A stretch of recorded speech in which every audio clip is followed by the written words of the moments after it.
I still remember that afternoon clearly, like a knife cut deep in my memory.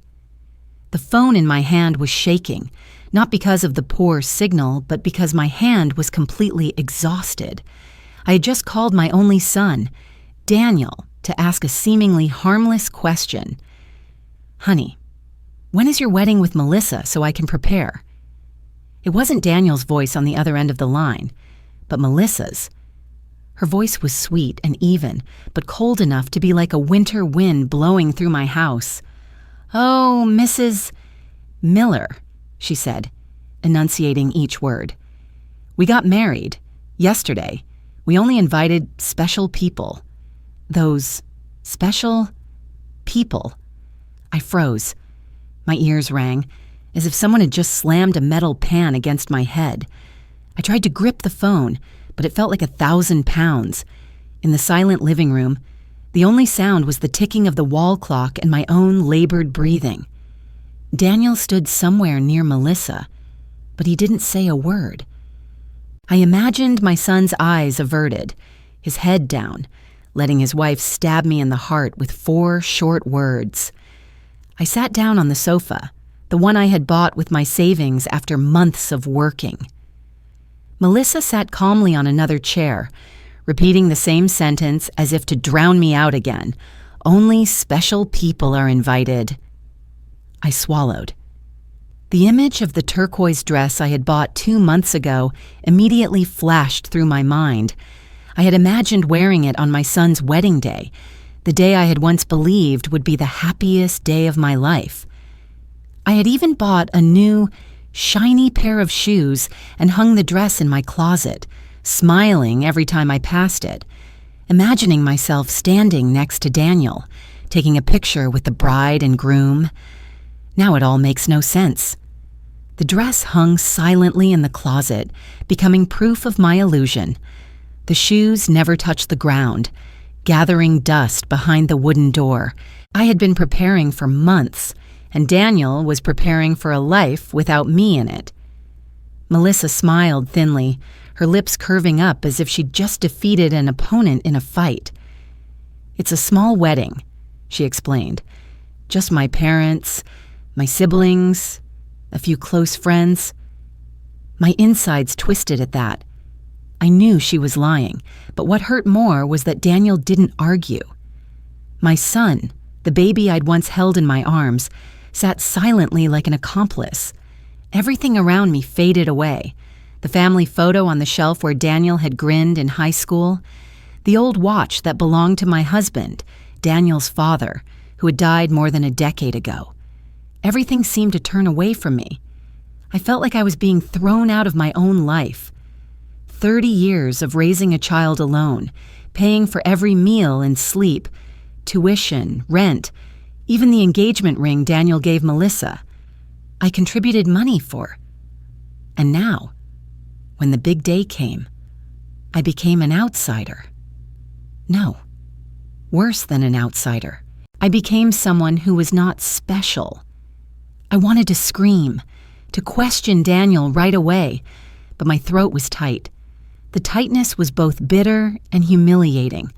I looked out the window, saw the trees swaying in the wind, and I wished the wind could take me away, away from this humiliation.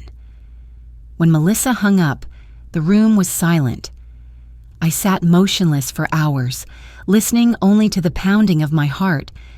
That night, I didn't sleep. I walked in and out, occasionally opening the closet to look at the dress hanging there, silent as a ghost. Every time I looked, my heart ached, as if an invisible hand was squeezing it. In my daze, I remembered the sacrifices I had made. Late nights after work, I would stop by the grocery store, buy groceries, and then come home laden with laden bags just to make sure Daniel had a decent dinner on holidays.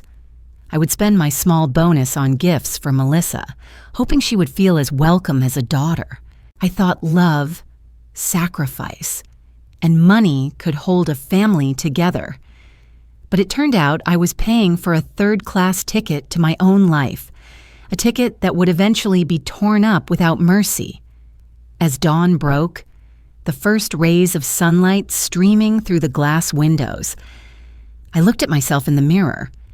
The woman was 55 years old, her hair streaked with silver, her eyes sunken from a sleepless night.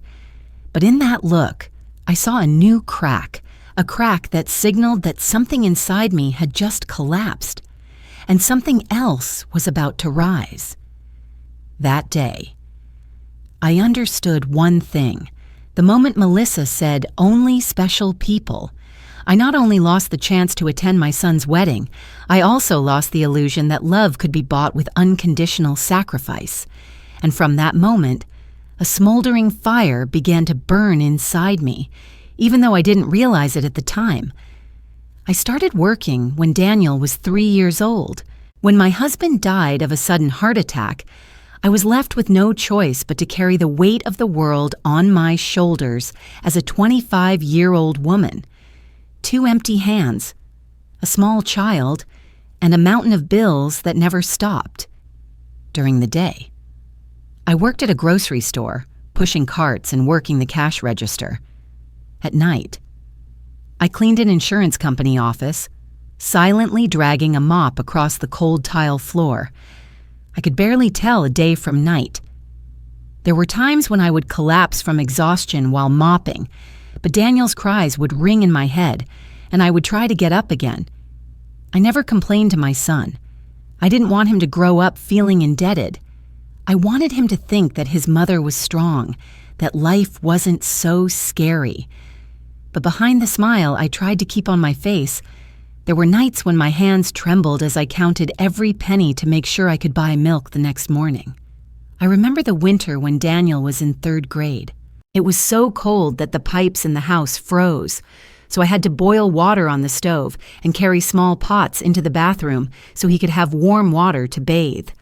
I myself wore 3 layers of torn sweaters, curled up in the corner, shivering.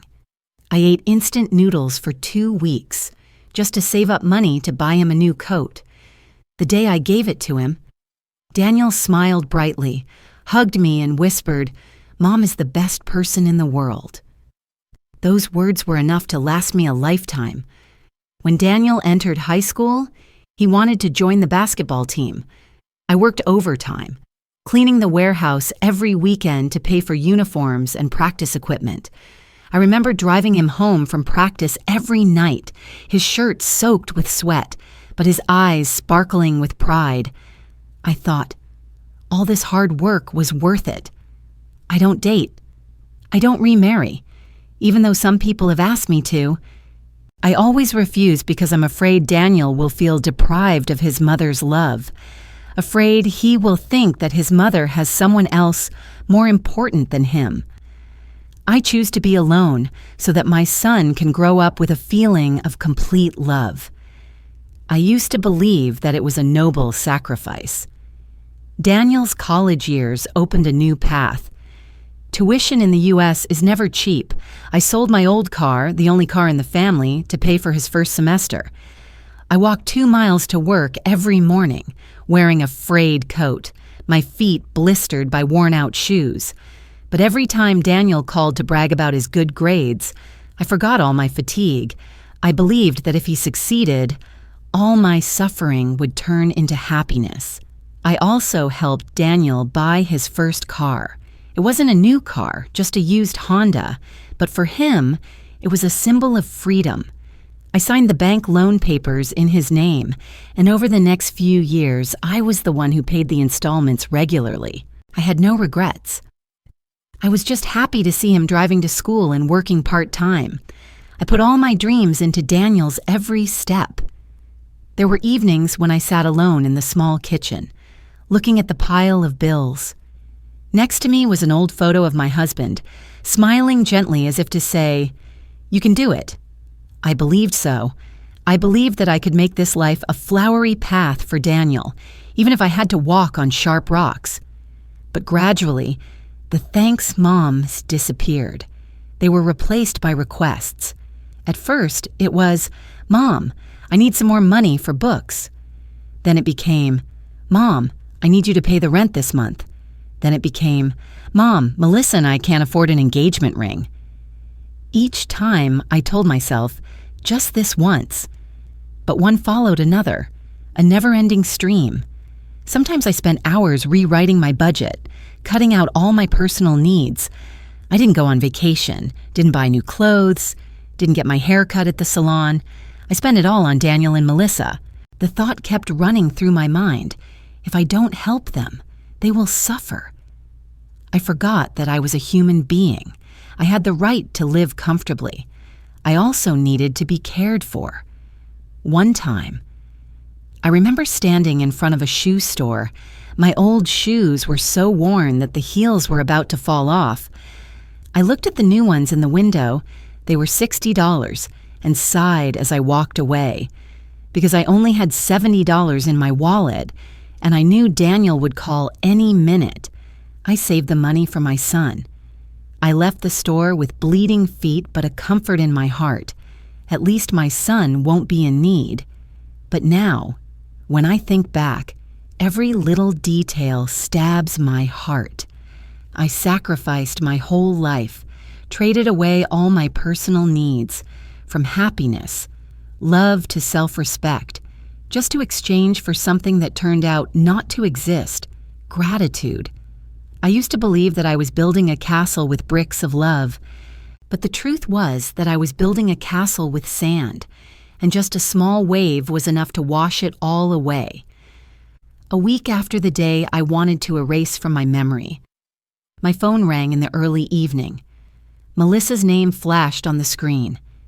I stared at it, feeling a weight in my chest. My first instinct was to turn it off, but my hands were shaking, as if still shackled by maternal duty. I picked up the phone. Melissa's voice rang out hurriedly, lacking the usual fake sweetness. "Sarah, have you forgotten? The rent hasn't been transferred yet. The landlord is threatening to evict us. If we don't pay by this week, we'll lose our place." Her voice trailed off, as if the world were collapsing. I fell silent. I could hear my own heartbeat, each beat echoing in my ears like a drum. For a moment, I imagined the countless times before. For the past 3 years, I've quietly transferred the money on time every month, $1,000 a month, without needing a reminder. I even remember canceling appointments with friends so I could run to the bank, just in case Daniel and Melissa missed the deadline. I remember withdrawing money from my retirement account, feeling a pang in my stomach, but reassuring myself, at least my son has a roof over his head. 3 years, 36 months, 36 times I pushed aside my own needs to fill their void. Now Melissa was talking as if I was at fault, as if I had forgotten to do something that should never have been my responsibility. I gritted my teeth and took a deep breath, and then I heard my own voice, so slow and calm that it surprised even me. "Melissa, I warned you. I only help special people." The other end of the line was silent. I could hear her swallow. There was a heavy, stabbing silence. Then Melissa's voice trembled. What did you say?" "We've always been special to you. Daniel is your son. I consider you my own mother." Those words fell on my ears like lead. Each word sounded strangely familiar, because they were the same words she used whenever she needed me to open her wallet. I closed my eyes, imagining the times Melissa called me mommy, coaxing me to give her money for makeup, for plane tickets to a vacation, for fixing her broken car. That tone, that sweetness, always disappeared as soon as the money was transferred from my account. I replied slowly, still keeping my voice calm, but my heart was in turmoil. If I really am your mother, why wasn't I invited to my son's wedding? Why did I only hear from your mouth that only special people are invited? Melissa didn't say anything this time. There was only rapid breathing on the other end of the line. I let the silence linger, like a hanging sentence. In my head, Memories followed memories, the late nights I stayed up, counting every penny to gather enough money to send them, the simple meals of beans and cold rice, while Daniel and Melissa dined at restaurants and posted happy pictures on social media, the times I gave up small things for myself to send them money for travel, and now they dare to act as if I have forgotten my duty. No, I have not forgotten. I remember too well.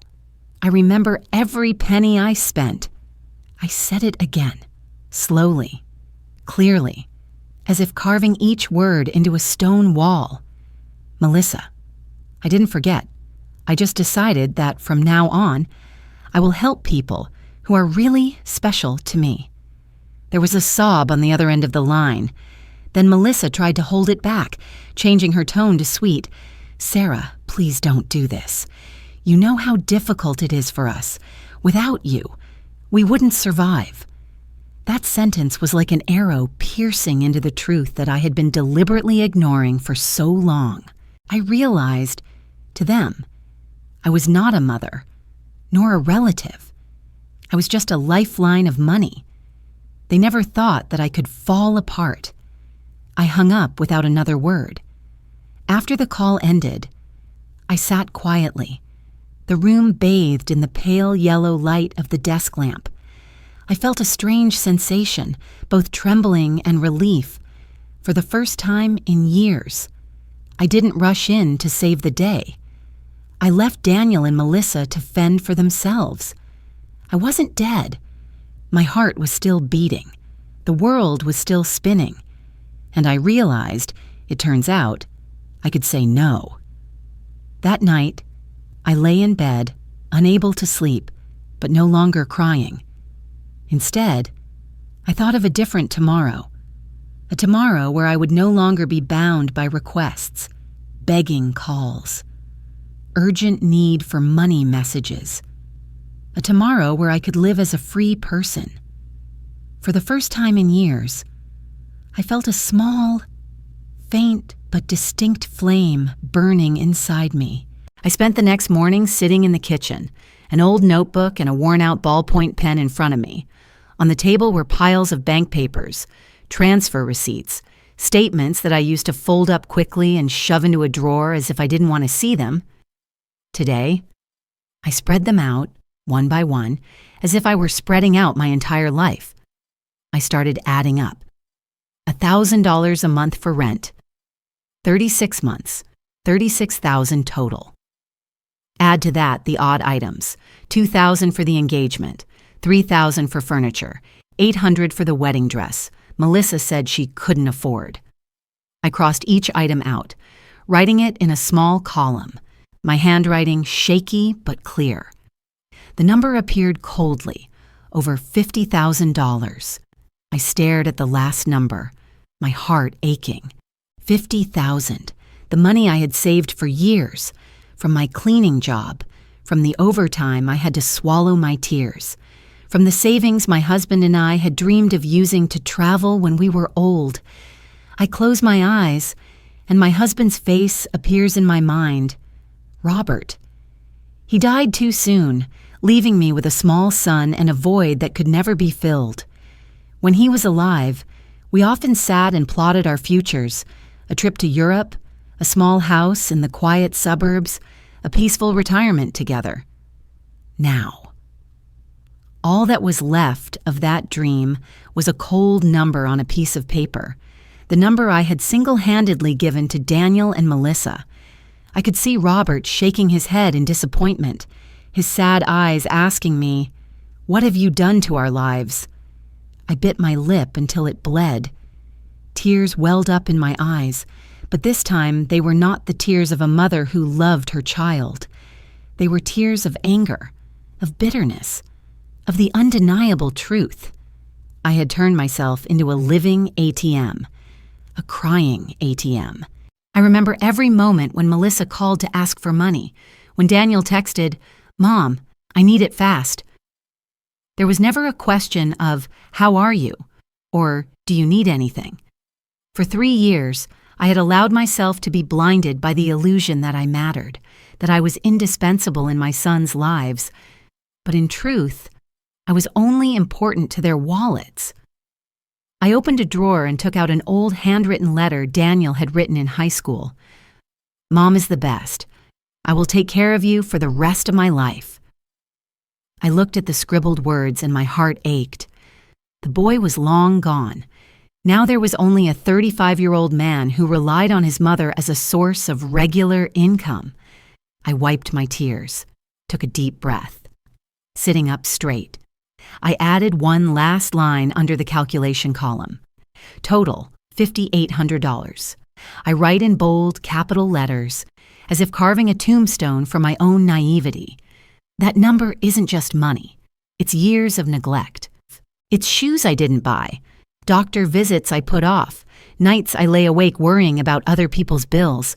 It's the price of illusion. I put down my pen, my hand shaking but my eyes brighter than ever. A thought flashed through me, clear as lightning. Enough. No more transfers, no more support, no more being disrespected. I decided to end it, starting today. I stood up and opened the refrigerator. It was empty except for a few eggs and a carton of milk that was near its expiration date. I smiled bitterly. This was the result of $50,000 of love, an empty refrigerator in my own home. I vowed not to let this happen again. A voice in my head, Robert's or my own conscience, said, "You deserve to live, Sarah. You deserve better than this." I sat down at my desk again, this time not to calculate the past, but to write a plan for the future. I wrote, 1. Stop all financial support for Daniel and Melissa. 2. Protect your account and keep it out of reach of anyone. 3. Save money for myself, for the life I deserve. When I finished writing, I signed my name at the bottom, as if signing a new contract with my own life. The room was silent, except for the ticking of the clock. But in that silence, I sensed something new, a cold, powerful determination. For more than half my life, I have lived for others. From this moment on, I will live for myself. That afternoon, as I finished making tea and sat down at the kitchen table with the old newspaper, the doorbell rang insistently. Not the hesitant ring of a postman, but a frantic, urgent, almost angry ring. I stood up, my heart pounding. Through the frosted glass, I saw Daniel, Melissa beside him, and a strange man in a wrinkled suit, carrying a briefcase.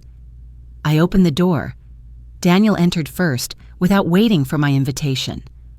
Melissa followed, her face cold but trying to keep a forced smile. The other man nodded slightly and introduced himself. "I am Mr. Clark, Daniel and Melissa's lawyer, attorney." I felt my heart sink, but my face remained calm. Daniel sat down on the sofa, his hands clasped together, not looking at me. Melissa acted as if this was her home. The man opened his briefcase and pulled out a stack of papers. I glanced at it, saw the dense writing, the signature boxes at the bottom of the pages. "Mom," Daniel said, trying to keep his voice light. "Melissa and I just want to make sure you're taken care of. This is your financial power of attorney. If anything happens, I can help you manage your money." I stared at my son, feeling as if I'd been slapped. The words were sweet, but there was a familiar taste in them, the smell of possession. I turned to Melissa. She caught my eye. Her smile curved, thin as a knife. "Sarah, you're old," Melissa interjected, her voice sweet but hollow. "Actually, this is the best way to ensure your safety. You don't want to be taken advantage of by others, do you?" I laughed dryly. The sound shook the room. "Used? Melissa, I have lived my whole life taking care of my son. The only people who used me are the two people sitting here." Melissa's face changed slightly, but she quickly regained her composure. She patted the stack of papers in front of her, her voice still sweet. You misunderstood. This is just a formality. You just need to sign, and everything will be easier for everyone." I looked down at the papers. Each line was like a chain, waiting to bind me. I imagined myself signing, and the rest of the money would flow to them, every penny of my sweat and tears. I raised my head, my voice clear and firm. "I will not sign." Daniel blinked, looking up at me for the first time. In his eyes, I no longer saw the image of the boy who had innocently called me the best. Instead, there was a look that was a mixture of anger and helplessness. "Mom, you're making things difficult for us. You don't understand how complicated finances are. Melissa just wants to help." I interrupted.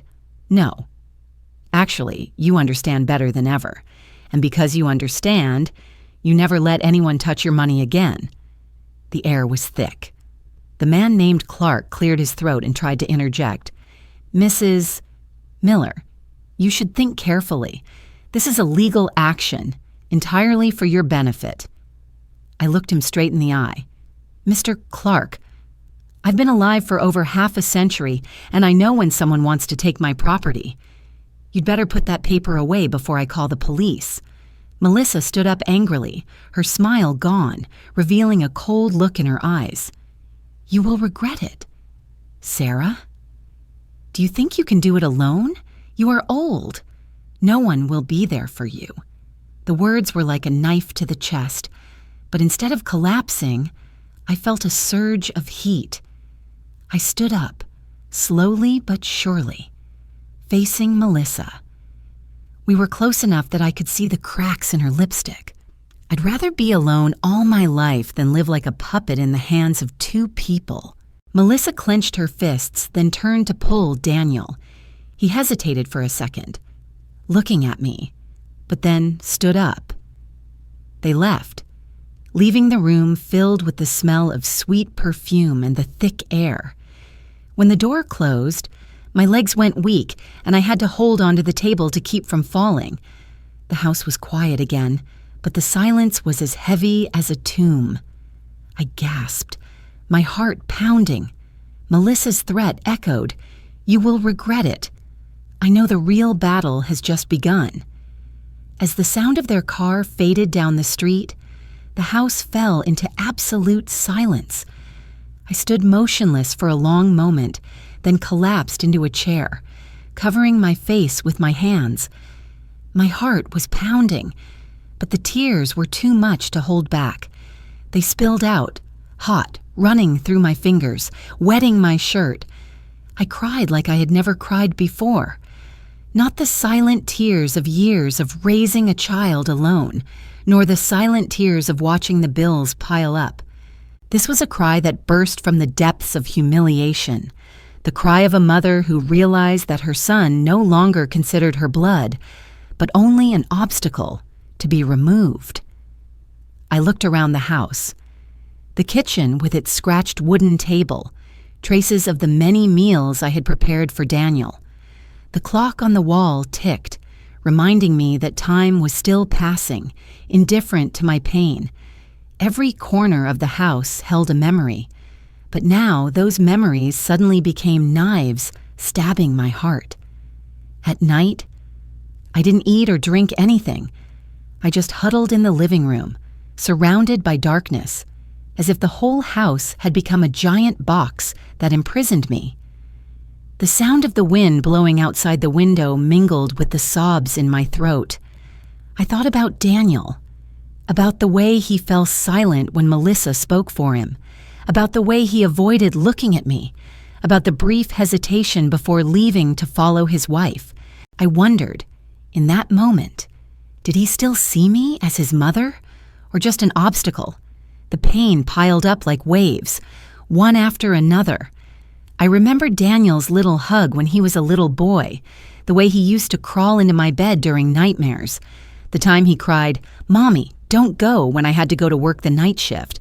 All of these memories suddenly collided with the current image, a grown man willing to let his wife push his mother out of his life. The night dragged on. I cried until my eyes were red and swollen, my throat was dry, and my whole body was exhausted.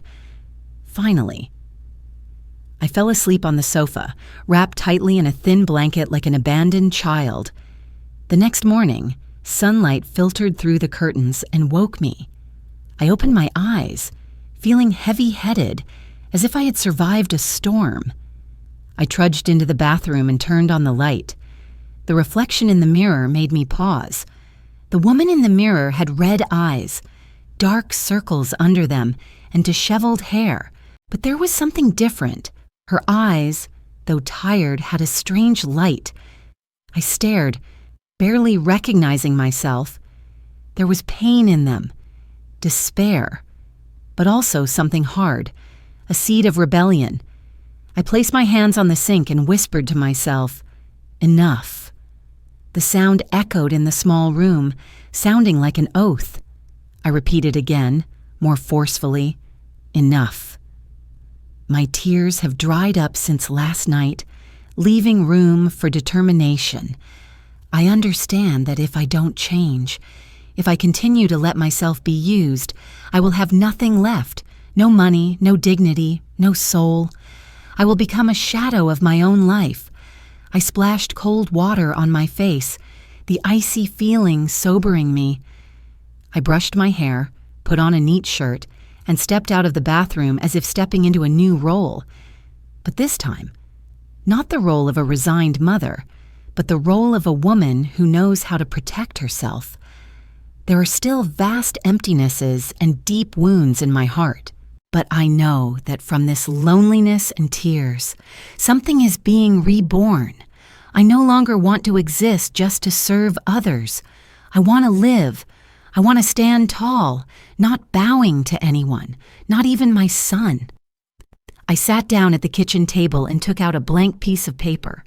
I began to write down, line by line, "I will not let anyone touch my money. I will not let anyone take away my dignity. I will not let myself be enslaved by false feelings anymore." I taped that note to my fridge, where I would see it every day. It became a reminder, a shield to protect me from moments of weakness. The house was still quiet, but this time, the silence no longer felt like a prison. It became a space for me to breathe, for me to plan.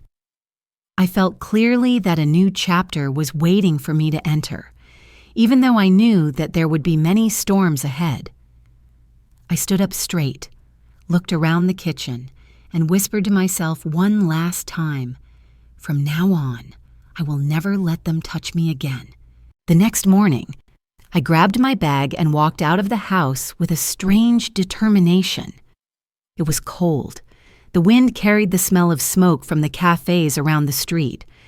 I went straight to the familiar bank branch, the one I had been going to for years, the one that recorded the transactions I had automatically transferred to Daniel every month. The counter was shiny and smelled of disinfectant. I walked up and met a young clerk named Ashley. She recognized me immediately and smiled politely. "Hello, Mrs. Miller. What would you like to do today?" I took a deep breath, my voice not shaking but sounding heavy as if carrying a ton of stone. "I want to cancel all recurring transfer orders." Ashley typed a few keys on the keyboard, raised her head, and frowned slightly. "Are you sure? I see you've been doing this for 3 years. "I am sure," I replied without hesitation. "From now on, not a single penny will be sent." In the young girl's surprised eyes, I saw myself reflected, a woman who had let herself be bound for too long. When she handed me the confirmation paper, I signed my name in the strongest handwriting I could muster. That piece of paper, to me, was nothing less than a declaration of freedom. I left the bank feeling lighter, but also vaguely worried. I knew Daniel and Melissa wouldn't give up easily. They would find another way, and I needed to be prepared. In the afternoon, I went to the lawyer's office. It was an old red brick building in the city center, with a brass sign outside. Harris and Associates, lawyers for the elderly. I had found his name on a flyer in the library the week before, when I happened to read a document about the rights of the elderly. Entering the office, I was greeted by a gentle, silver-haired secretary. A few minutes later, I was invited to meet Mr. Harris. He was a man in his 60s, with graying hair, wire-rimmed glasses, and a deep, warm voice. He shook my hand, a firm handshake that made me feel at ease. "Please sit down. I've heard a little about your situation from the secretary. Tell me everything." And so I began. I told him about the money I had sent, about the break-in with the strange lawyer, about the threats Melissa had made in my living room. My voice shook a few times, but I was determined not to cry. When I paused, Mr. Harris nodded, his eyes flashing with seriousness. "Mrs. Miller, what you describe has a very clear legal name: elder financial abuse. This is a behavior that is rapidly increasing in society, and under the law, you are fully entitled to protection." My heart sank. Abuse. I had thought it was just the selfishness of my son and daughter-in-law, but when Mr. Harris called me by name, I felt like I had been enlightened. "You said that was a crime?" I asked hoarsely. "That's right," Mr. Harris replied. "Many people don't realize they're victims until it's too late. Family, children, daughters-in-law. They take advantage of feelings to take money, but the law doesn't tolerate this." I clasped my hands in my lap. Half of me was hurt, because the word victim tore at my heart. But the other half was relieved, because finally I no longer had to carry the guilt. I was not weak, not selfish. I had been used, and now I had the right to fight back. Mr. Harris continued, "The first thing you did was right. Cancel the recurring transfer. Next, I advise you to change your account password. Limit direct contact when they come to put pressure. And if they continue to use legal tricks, you need to prepare documents and papers to prove your capacity and sanity." I nodded, my heart beating hard but steady. I asked, "Will you help me?" Mr. Harris smiled, but it wasn't a polite smile. It was the smile of someone who had seen hundreds of similar cases. "I will help you defend your rights, but more importantly, you have to believe that you are worth defending." The words echoed in my head, like a command. I was worthy. I had forgotten that for too long. Before leaving the office, Mr. Harris gave me a small brochure about the legal rights of seniors. He also wrote down his personal phone number. "If they bother you, call me immediately." I stepped out of the building, the sky turning to afternoon. The last light of day was tinting the brick walls a golden yellow, and the wind carried the scent of wildflowers from the nearby park. For the first time in months, I felt less alone. I had an ally. That evening, as I was pulling out the trash can, I happened to run into Eleanor, the woman who lived in the house across the street. She was a few years older than me, with white hair, but bright, alert eyes. We always greeted each other, but rarely spoke for long. This time, she stood silently by the fence, looking at me intently as if she wanted to ask me something. "Sarah, are you okay?" Eleanor asked, her voice deep and warm. I paused. For some reason, that simple question made my throat tighten. I nodded, but tears welled up in my eyes. Eleanor came closer and gently placed her hand on my shoulder. "I saw the 2 children and that man come to your house the other day. The look on your face when they left. I guess it wasn't easy." That sentence was like a lock. I bit my lip, then finally said, "They are my son and daughter-in-law. They want me to sign a paper handing over all my finances to them." Eleanor was silent, her eyes not surprised. Instead, I saw a deep understanding.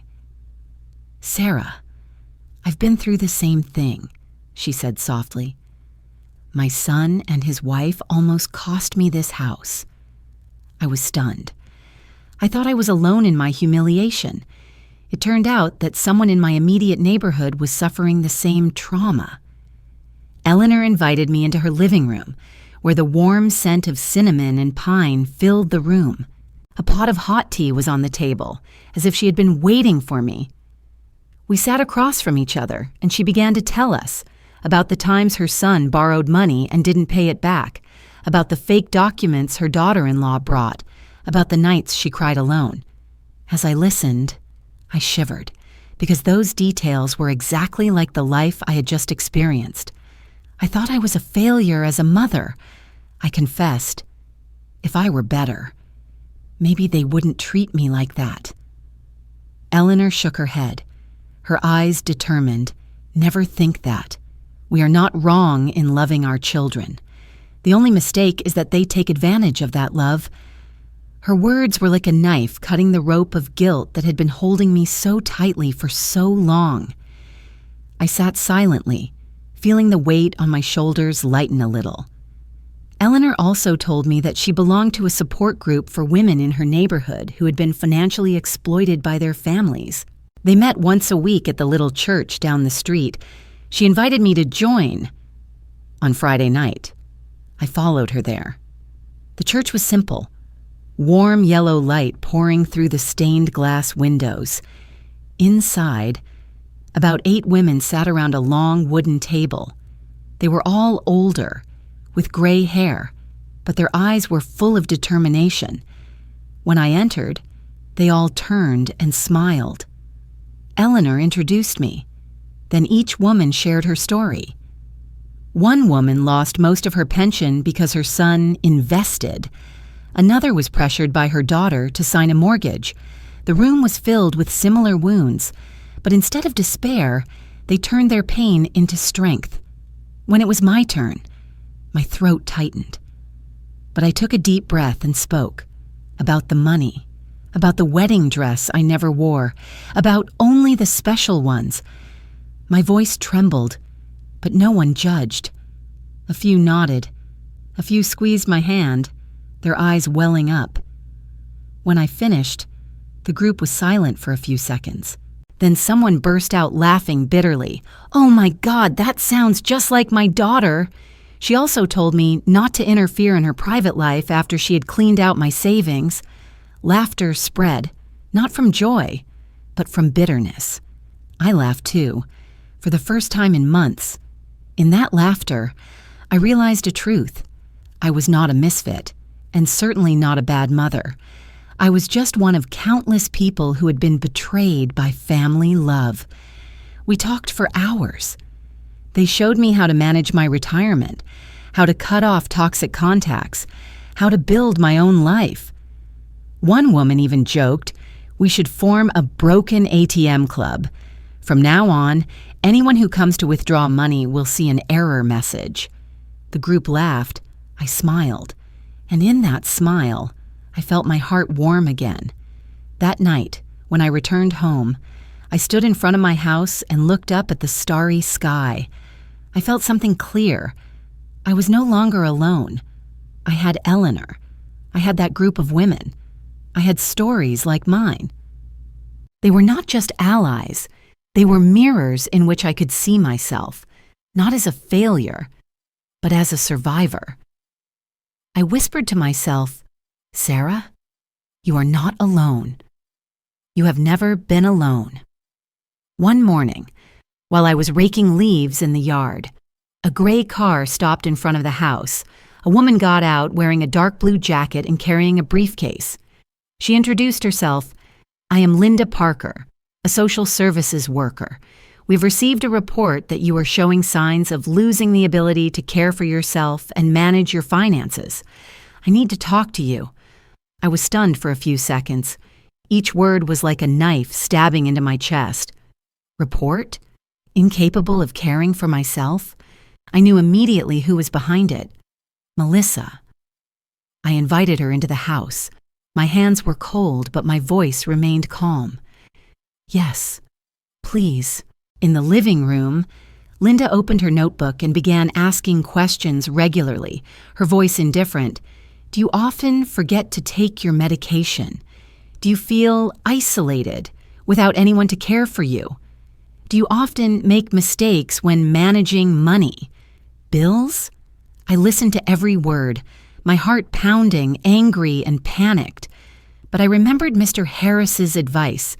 If they play this game, stay calm. All you have to prove is your sanity. I smiled slightly, answering each question. I take my blood pressure medication regularly, and this is a new bottle, with the date label still intact. I live alone, but have neighbors and friends who visit regularly. This is Eleanor's phone number. You can verify. Regarding finances, I keep a careful record. Here, you can see all my bills, which I have paid on time. I held out the stack of papers I had carefully organized the night before, following Mr. Harris's advice: electricity, water, and rent bills, all paid on time. Bank book with signature confirming the transactions. The drawer also contained my handwritten monthly expense list. Linda flipped through it and nodded slightly. She continued, her voice less stiff. Do you know who sent this report? I took a deep breath. I didn't want to be harsh, but I also didn't want to hide it anymore. I believe it was my daughter-in-law, Melissa. She wasn't happy when I stopped giving her money. Linda looked up, her eyes flashing with sympathy. I understand. Cases like yours are, unfortunately, not uncommon. I felt a lump in my throat. It was not uncommon. It meant there were many others whose freedoms had been taken away by their children. The thought both pained and strengthened me. The conversation lasted more than an hour. I showed her around the house, pointing out the neat kitchen, the stocked refrigerator, the organized medicine cabinet. I told her about the women's group at church, about Eleanor, about the weekly activities I attended. As we walked out the door, Linda squeezed my hand gently. Mrs. Miller, you are perfectly sane and self-sufficient. I will make it clear in my report that there is no evidence of abuse or incapacity. Rest assured. As her car drove away, I stood in front of the porch, stunned. A cool breeze blew by, bringing with it a sense of relief I had never felt before. For the first time, I felt Melissa's lies had been exposed. No one believed her story anymore. That afternoon, I called Mr. Harris and told him what had happened. He chuckled into the phone. Well done, Sarah. You've just survived a small battle. Remember, this is just the beginning. They won't stop. But you're not alone anymore. I put the phone down, feeling a surge of confidence. I had faced the slander, and I had stood firm. It turned out I was not as weak as they thought. It turned out I could defend myself. That night, I sat by the window, watching the yellow streetlights cast their shadows on the pavement. A sentence echoed in my mind. They may lie, but I have the truth, and this time, the truth belongs to me. One afternoon, I received a yellow court-sealed envelope. My heart sank when I opened it. Petition for declaration of incapacity. Petitioners, Daniel Miller and his wife, Melissa. I held the paper, my hand shaking. The black letters were as dense as ropes. They accused me of no longer being able to manage my assets, exhibiting paranoia, and being vulnerable to exploitation by outsiders. They asked the court to appoint Daniel as my legal guardian, with full control over my finances. The room seemed to spin. I slumped into a chair, panting. My son really wanted to take away my freedom. That same evening, I called Mr. Harris. When I met him, I put the papers down on the table. My voice choked. They really want to make me a prisoner in my own life. Mr. Harris pushed up his glasses and read each page carefully. His face was not panicked, but thoughtful. Finally, he looked up and said firmly, Sarah, I predicted it. This is their next move. But listen to me, this case is not easy to win. But they wrote that I was paranoid. They said I was isolated. If the court believes them, before I could finish, Mr. Harris interrupted. They can make things up. They can bribe witnesses. But the law demands proof, and I will help you prepare. He leaned over, his eyes cold. You're not just protecting money. Sarah, you're protecting your freedom. The statement hit me like a punch. I swallowed and nodded. The days that followed were a nightmare. The news spread quickly. A few curious neighbors whispered behind my back as I passed. I overheard someone say, "She must be old. She's really senile." The rumors cut like a knife, but I gritted my teeth and endured. Daniel and Melissa were more determined than ever. I heard they had enlisted several witnesses. A former co-worker who didn't like me, a neighbor with whom I had a parking dispute. They said I was forgetful, irritable for no reason, often wandering the streets at night. Hearing those lies, I wanted to cry and scream at the same time, but Mr. Harris said to me, "The more angry you are, the more they will say you are unstable. Let the evidence speak." We began preparations. He took me to a reputable psychiatrist for cognitive testing. I sat in a bright white room, answering questions and doing memory exercises. When I finished, the doctor smiled kindly. "You are more alert than many young people." The results clearly stated, no signs of disability. In addition, Mr. Harris asked me to gather all the documents, expense books, paid bills, bank books with my signature. He also asked Eleanor and a few friends in the support group to be ready to testify, saying that I fully participated in the activities, talked clearly, proactively, and completely independently. Meanwhile, I still couldn't escape the sleepless nights. Fear gnawed at me every hour. I imagined being declared incapacitated, Daniel holding the keys to my bank account. This house no longer mine. I would be reduced to a shadow, having to ask my son for permission to spend every penny. The thought made me suffocate.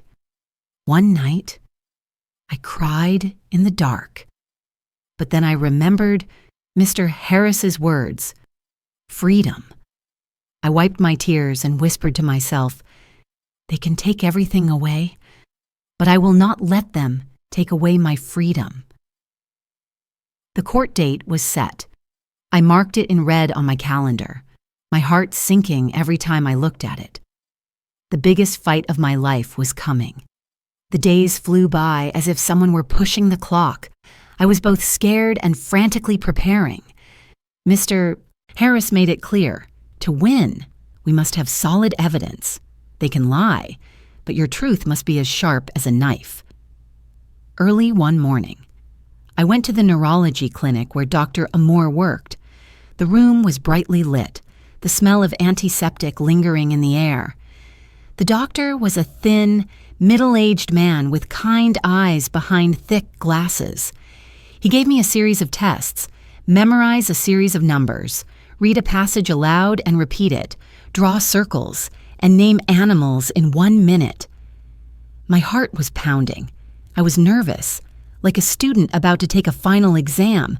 But the more I worked, the clearer my mind became. I memorized each word, wrote quickly, and called out the names of the animals I had taught Daniel when he was little. Only when the doctor smiled did I dare to breathe a sigh of relief. The results were printed out, the text dense.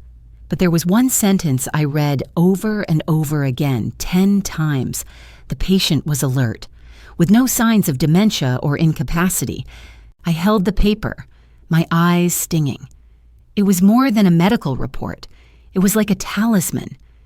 In the following days, I sat at my desk for hours, rummaging through each drawer. I gathered all the utility bills, monthly checkbooks, and bank statements confirming transactions. I clipped each sheet of paper neatly into a folder, ticking off each item. My hands shook, my eyes tired, but my heart was on fire. For the first time, I felt like I was taking back control.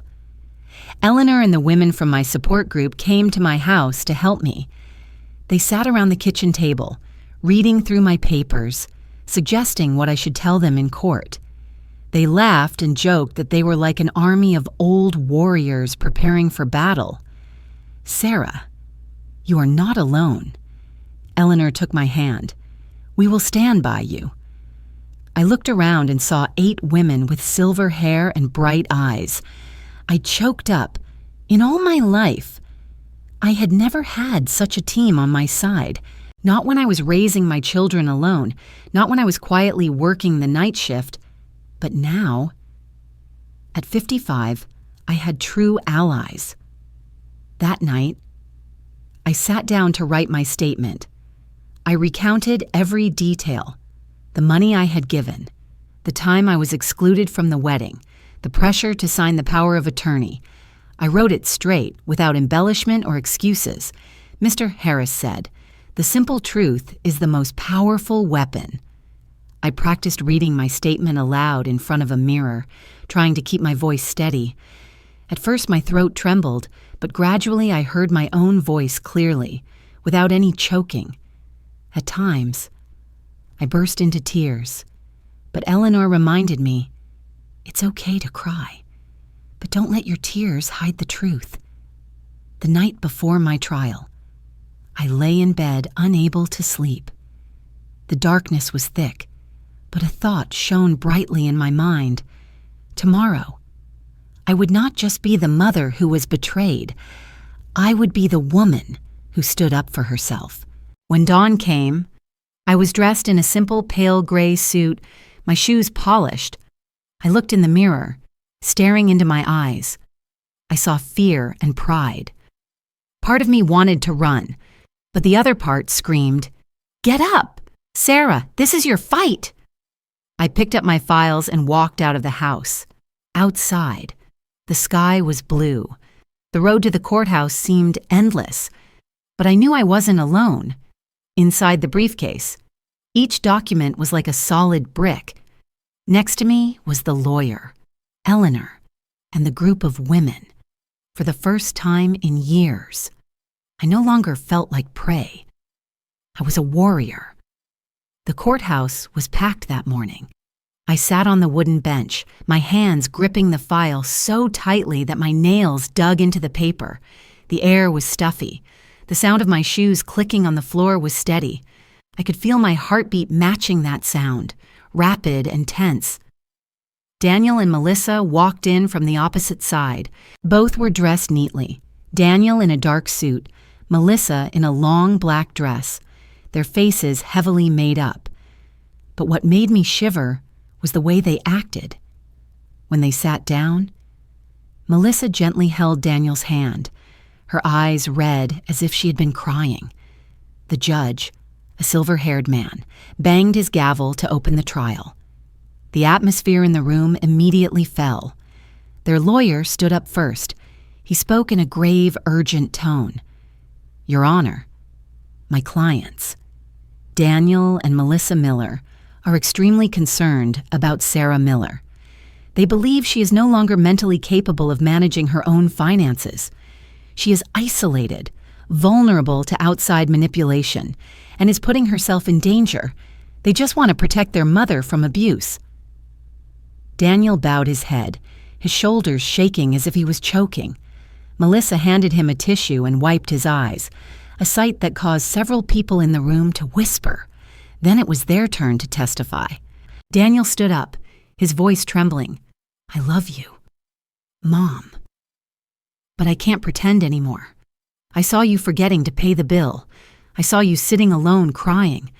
I was afraid that one day you would be cheated out of all your money. I just want you to be safe." Melissa was more tactful, her voice sweet but full of deception. "Sarah used to call me in the middle of the night, saying incoherent things.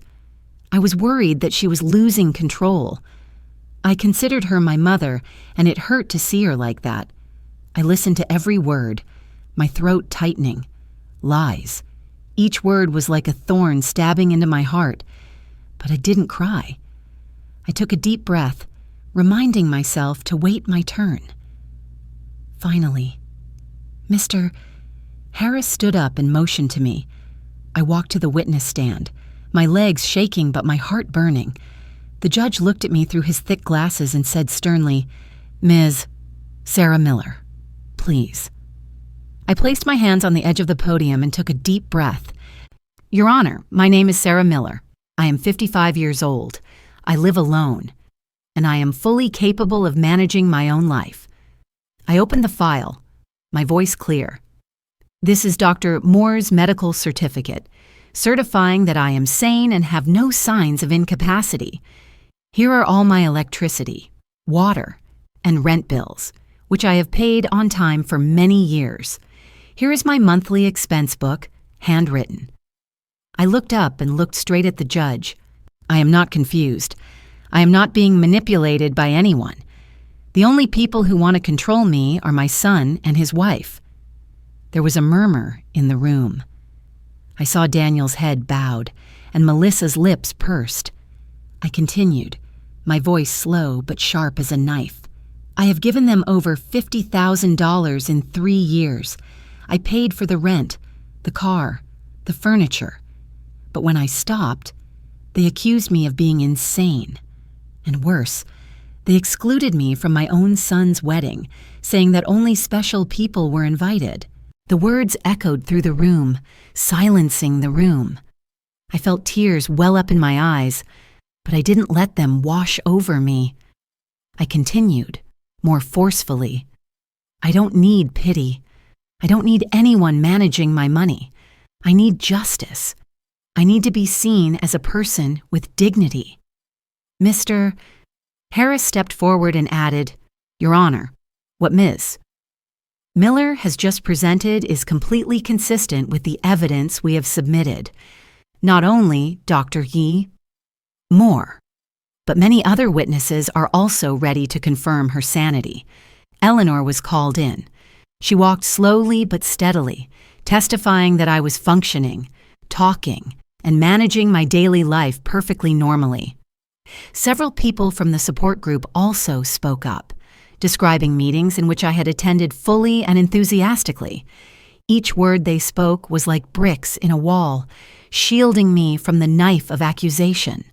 I sat there, listening, feeling the collective strength surrounding me. Finally, the judge gavelled and paused for deliberation.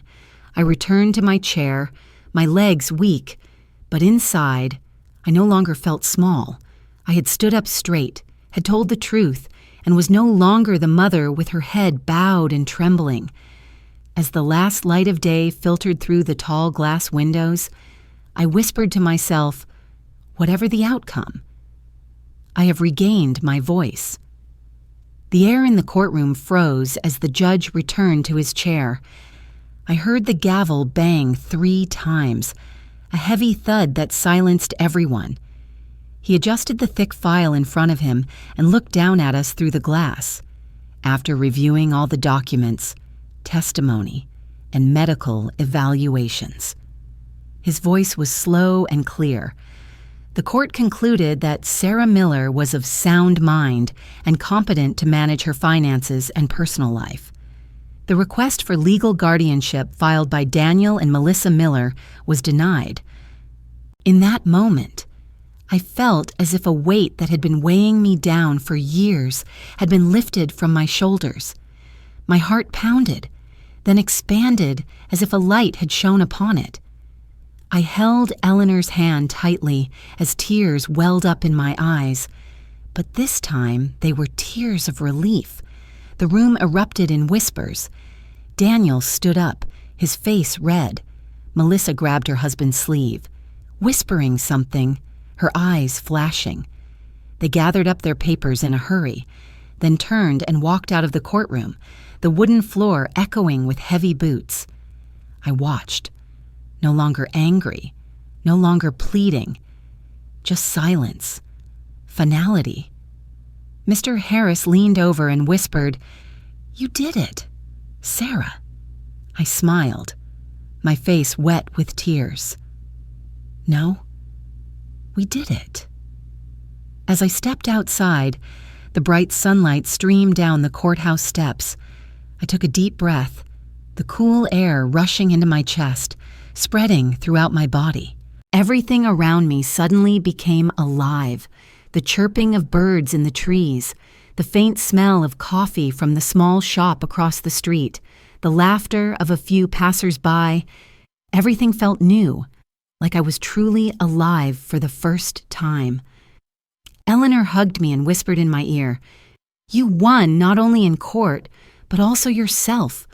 Those words made my heart leap. I knew this was more than a legal victory.